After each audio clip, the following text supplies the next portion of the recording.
สวัสดีทุกคนมื้อนี้สิพายางมาชมเที่ยวชมตาดคอนกระดิษ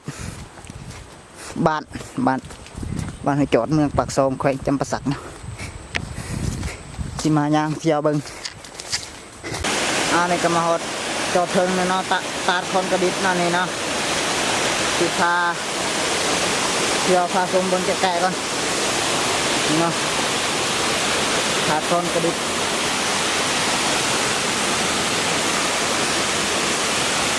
น้ำปีตาดคอนกระดิษน้ำเปลี่ยน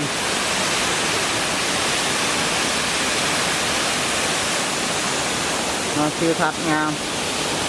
ธรรมศาสตร์เนาะ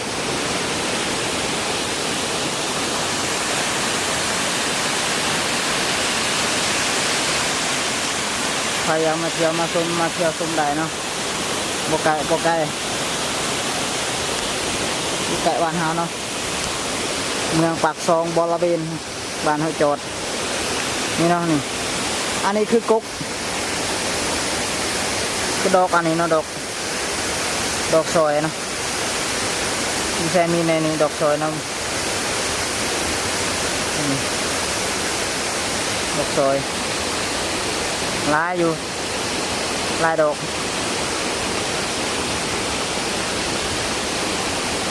บางงามบันไดอยู่นี่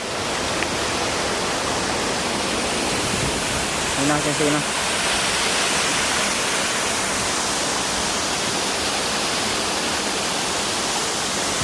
ตาดคนกระดิษ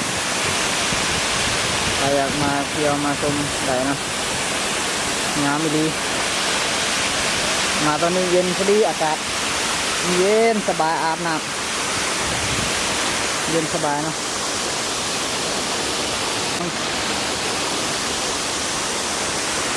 มาเที่ยวมาชมเบิ่งได้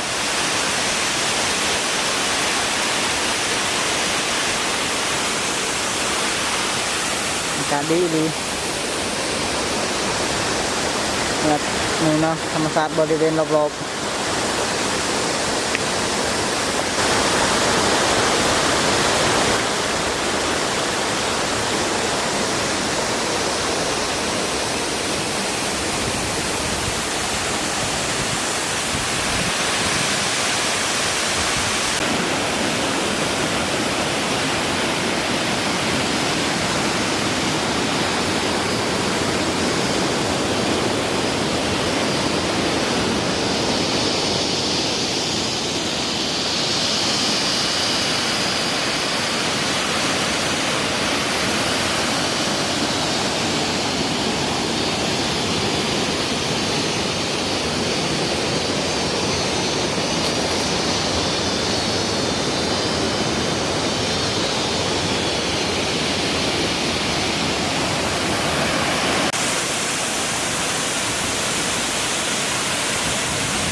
นี่เนาะหมักเดื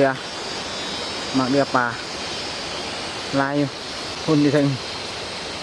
น้ำซุปน้ำมักซุป